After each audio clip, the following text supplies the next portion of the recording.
I'm Dr. David Thomas. I'm a practicing psychotherapist in Tampa, Florida with Whitford Thomas Group, speaking to you today about children's anxiety symptoms.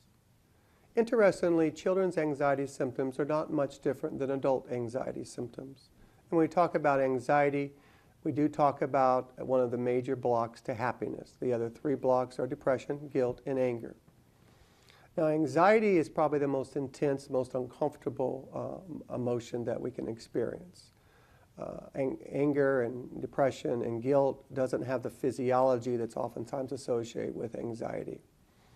The primary difference between symptoms associated with children, anxiety symptoms associated with children versus adults, is adults can be much more generalized over a variety of different areas, from social to performance to more phobic-related, specific situational anxiety, where children's anxiety symptoms generally fall in the area of achievement and performance.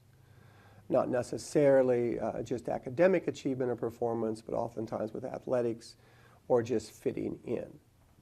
So the symptoms really for children as well as adults are symptoms of a lot of avoidance behaviors, the symptoms of a lot of, as far as the motor running very fast, so you get a lot of the heart palpitations, increased heart rate, increased perspiration, muscle aches.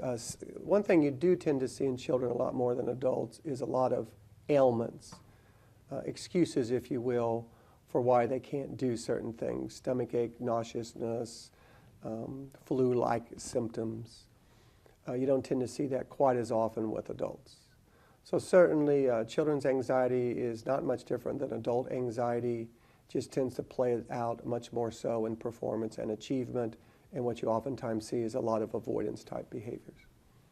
I'm Dr. David Thomas, speaking to you about symptoms associated with children's anxiety.